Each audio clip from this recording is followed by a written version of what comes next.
नमस्कार, आप सभी का बहुत-बहुत स्वागत है हमारे चैनल सनातन धर्म ज्ञान पर। आशा करते हैं कि आप और आपके परिवारजन सभी स्वस्थ होंगे और बहुत ही अच्छे होंगे। इसी कामना के साथ बढ़ते हैं आज के अद्भुत क्रमांक की ओर। आज हम बात करने वाले हैं बहुत ही अद्भुत क्रमांक के विषय में। आप सभी तो जानते ही हैं कि श्री महाराज जी को श्री हनुमान चालीसा कितनी प्रिय है।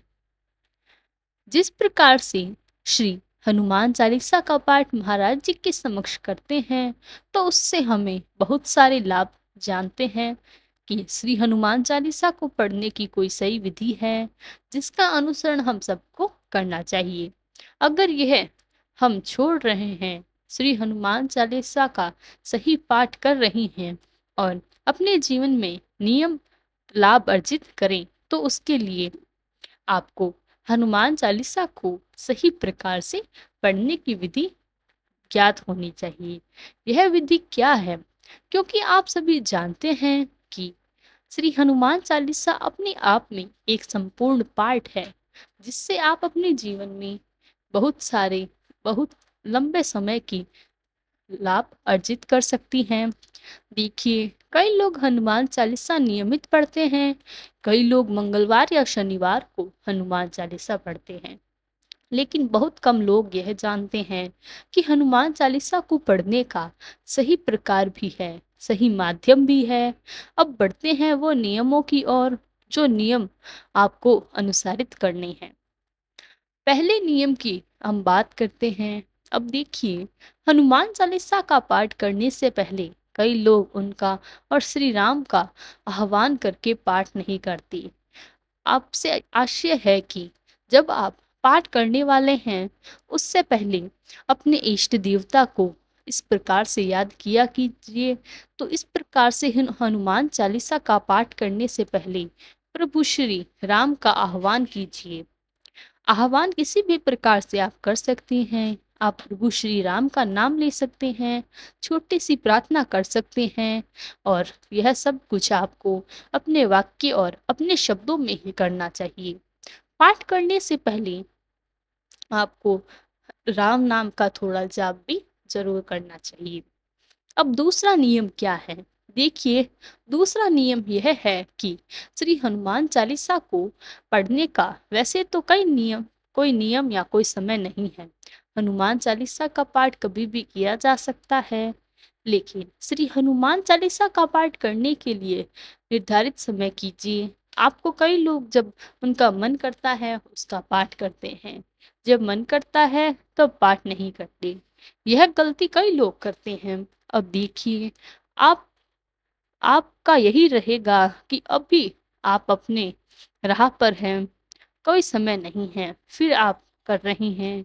समय निर्धारित करना चाहिए। समय निर्धारण का आज यहाँ पर यह है कि जब आपको लगे कि आप सभी अंतर्मन में सिर्फ प्रभु को याद करने के लिए वह समय आपके लिए सुनिश्चित है। समय ऐसा है जब आप पूर्ण रूप से तैयार हैं कि आप प्रभु का आह्वान करते हैं। देखिए, कोई भी नहीं चाहेगा कि उनके हृदय से पाठ किया ना जाए। तो इसलिए यहाँ पर समय निर्धारण का आशय यह है कि आप समय ऐसा बनाइए कि जब आप प्रभु से जुड़ना चाहते हो, यहाँ पर निर्धारित समय यही है। अब बात करते हैं अगले नियम की। अगला नियम क्या है? देखिए, अगला नियम है आपको एक ऐसा स्थान उपयुक्त करना होगा। श्री हनुमान चालीसा एक पवित्र जगह पर बैठ करके हनुमान चालीसा का पाठ आपको करना चाहिए। खासकर या तो आपके घर के पूजा स्थल पर, मंदिर में, तीर्थ क्षेत्र में, या पहले से नियुक्त स्वच्छ और पवित्र जगह पर आपको इसका पाठ करना चाहिए। क्योंकि कभी कभी क्या होता है, जहाँ पर आप प्रभु हनुमान जी का पाठ कर रहे हैं, हनुमान चालीसा का, वहाँ पर आपको बहुत सारे व्यवधान आएंगे। देखिए, व्यवधान किसी कार्य में भी आते हैं, आपकी इच्छा भी नहीं होगी, पर जहाँ पर आपको लगे कि यह स्थान मेरे लिए उपयुक्त है, ऐसे स्थान का चुनाव आपको अवश्य ही करना चाहिए। इसके अलावा अब बात करते हैं, कई लोग यह करते हैं, लेकिन अपने उनका दोहा पढ़ने में जो हनुमान चालीसा का अनभिज्ञ अंग है, वह दोहे हैं। दोहे अपने आप में एक सूक्ष्म सी प्रार्थना है, जिसको करने से आप एक प्रार्थना से भी प्रेरित करते हैं। पाठ के साथ साथ में तो दोनों को पढ़ना, याद करना भूलिए। अगर आप हनुमान चालीसा का पाठ हनुमान चालीसा की पुस्तक से करते हैं, तो वह बहुत अच्छी बात है। अगर आपको कंठस्थ है, वह और भी अच्छी बात है। लेकिन दोहों को पढ़ना, उसका पाठ करना बिल्कुल मत भूलिए, क्योंकि यह श्री हनुमान चालीसा में वह अभिनंदन है जो आपको हनुमान चालीसा की पाठ को प्रार्थना सहित प्रभु के चरणों में समर्पित कर देते हैं। अब बढ़ते हैं अगले नियम की ओर। यह सब कुछ सूक्ष्म से नियम जो थे, मैं आपको बता रही हूँ। यह है जो सूक्ष्म, लेकिन इनकी बात में एक गहराई है जो आपको बहुत सहायता करेगी। श्री हनुमान चालीसा को संपूर्ण रूप से समर्पित करने से अब आता है अगला नियम। अगला नियम है अर्पण का। अब देखिए क्या है। हनुमान चालीसा का पाठ करने के पहले उनके चित्र या मूर्ति को पवित्र जल से पवित्र करके उन्हें तुलसी की माला या जनेऊ पहनाकर भक्ति भाव से उनकी पसंद का भोग अर्पण करके, कई लोग हनुमान चालीसा को नहीं पढ़ते, बस यूं ही पढ़ लेते हैं कि जैसे कोई पाठ है। यहाँ पर खाने का अर्थ यह नहीं है कि अगर आप किसी प्रकार से कर रहे हैं, सब कुछ स्वीकार्य नहीं होगा। मैं आपको यही बताने का प्रयास कर रही हूँ कि अगर आप एक नियम भी बनाएं, आप इसमें जोड़ लेते हैं, तो आपको हनुमान चालीसा का फल मिलना अवश्य है और कई गुना फल आपको प्राप्त होगा, क्योंकि यह वह पवित्र और सही तरीका है जिस प्रकार से आप हनुमान चालीसा को लोगों को समर्पित कर रहे हैं। देखिए यह नियम वैसे तो उन लोगों के लिए ही बताऊंगी जिनको थोड़ा समय ज्यादा है, जैसे हमारे वृद्ध लोग होते हैं, उनका पूजा विधि विधान में बहुत ध्यान रहता है, तो यह नियम उनके लिए बहुत ही सटीक होगा। और अगर आप कोई कार्य क्षेत्र में कार्यरत हैं, थोड़ा समय कम मिलता है, पर ये नियम निभाना चाहते हैं, तो आप भी आसानी से इसे कर सकते हैं। खाने का सही अर्थ यही है आपकी पूजा सही प्रकार से ईश्वर तक पहुंच जाए। अब बढ़ते हैं अगले नियम की ओर। अगला नियम आपको सीख खाना है। अगर नियम यह है हनुमान चालीसा का जो पाठ है उसको किस स्वर में करना चाहिए, कैसे स्वर में इसको करना चाहिए। देखिए मैं अगर स्वर की बात करूं या ध्वनि की बात करूं, तो मध्यम स्वर का आप इस्तेमाल करें। कई लोग हनुमान चालीसा का पाठ उच्च स्वर में अशुद्ध उच्चारण के साथ करते हैं। यह एकदम गलत स्वर में इसका पाठ करते हैं। यह गलती हो जाती है, क्योंकि जब आप स्वर पर ध्यान देते हैं, बहुत ज्यादा ऊंचे स्तर पर हनुमान चालीसा का पाठ करते हैं, उससे क्या होता है कि आप इस वाक्य को कई शब्दों को गलत उच्चारित करते हैं। उसकी वजह से पाठ अशुद्ध हो जाता है और वह शुद्ध नहीं रह पाता। कोई भी नहीं चाहेगा कि भक्ति विधि विधान से तो कर रही हैं, लेकिन अशुद्ध हो गई हो, तो वह भी एक भूल है। इस प्रकार से बहुत नीचे स्वर में भी कुछ नहीं करना चाहिए। आपको आत्मविश्वास की कमी लगेगी और कहानी ना कहाए आपसे गलती हो जाएगी।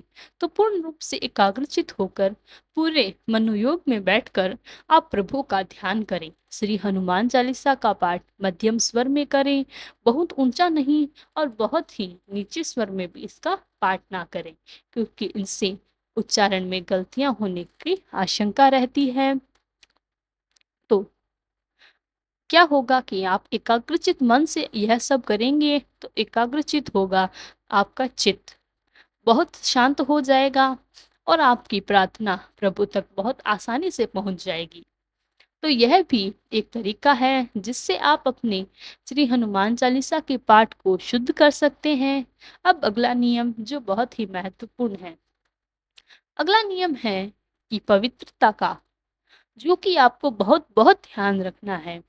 प्रभु श्री हनुमान जी की हनुमान चालीसा के पाठ के दौरान ब्रह्मचर्य, पवित्रता, शुद्ध साफ सफाई का ध्यान रखना बिल्कुल नहीं रखते। महिलाएं यदि हनुमान चालीसा का पाठ कर रही है, उन्हें इस बात का विशेष ध्यान रखना चाहिए।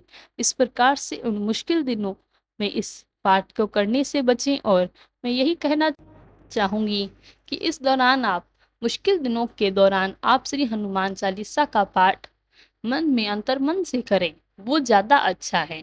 उससे आप अपना चुनाव कर सकते हैं, या दोनों। अगर आप इस पाठ को नहीं करना चाहती, स्वच्छता के साथ चलते हैं, तो आप इसे छोड़ सकते हैं। लेकिन श्री हनुमान चालीसा का पाठ अगर पवित्रता से, सच्चे मन से, साफ सफाई के साथ किया जाए तो बहुत ही लाभकारी है यह पाठ। इसके लाभ आपको प्राप्त हो सकते हैं। इसके अलावा जिन लोगों का थोड़ा समय मिलता है, जो कार्य क्षेत्र से थोड़ा मुक्त हो चुके हैं, उन लोगों के लिए एक ही नियम है जिससे आपको जुड़ना है। वह नियम है दीपक ज्वलन का नियम। हनुमान चालीसा के पाठ से पहले दीप प्रज्वलित जरूर कीजिए। दीपक में जो बाती लगी होती है, वह किसी प्रकार की एक शक्ति है, उसमें कोई भेद नहीं है। बस ये ध्यान रखें कि आप दीप प्रज्वलित करते समय हनुमान चालीसा का पाठ करते हैं। उस पाठ को पूर्ण रूप से समर्पित भाव से प्रभु के चरणों में समर्पित करें। इसके अलावा यह तो बात हो गई नियमों की। अब बात करते हैं जो सबसे मुख्य भाग है, कि एक नियम तो आपको अवश्य बनाना ही चाहिए। वह नियम है कि नियमित रूप से जीवन में कोई नियम जोड़ना है। यहाँ पे नियम की बात हो रही है। नियम का आशय है जिसको आप नियमित रूप से करेंगे। सबसे बड़ी बात है, हृदय से पाठ करें। हृदय से, अंतर्मन से पाठ करेंगे तो आपकी जो प्रार्थना है प्रभु वैसे भी सुनेंगे। उनको ही माता पिता को पुकारे और उन्हें याद करने का कोई समय नहीं होता। लेकिन जो कार्य विधि विधान से किया जाता है, उन कार्य में जो सफलता आपको मिलती है, उसका जो लाभ मिलता है वह कई गुना बढ़ जाता है। तो यह था हमारा आज का अद्भुत क्रमांक। आशा करते हैं कि आज का क्रमांक आपके लिए बहुत ही लाभदायक और ज्ञानवर्धक था। अब समय हो गया है विदा लेने का। अगर वीडियो अच्छी लगे तो लाइक कमेंट शेयर जरूर करें, और चैनल को सब्सक्राइब करना ना भूलें।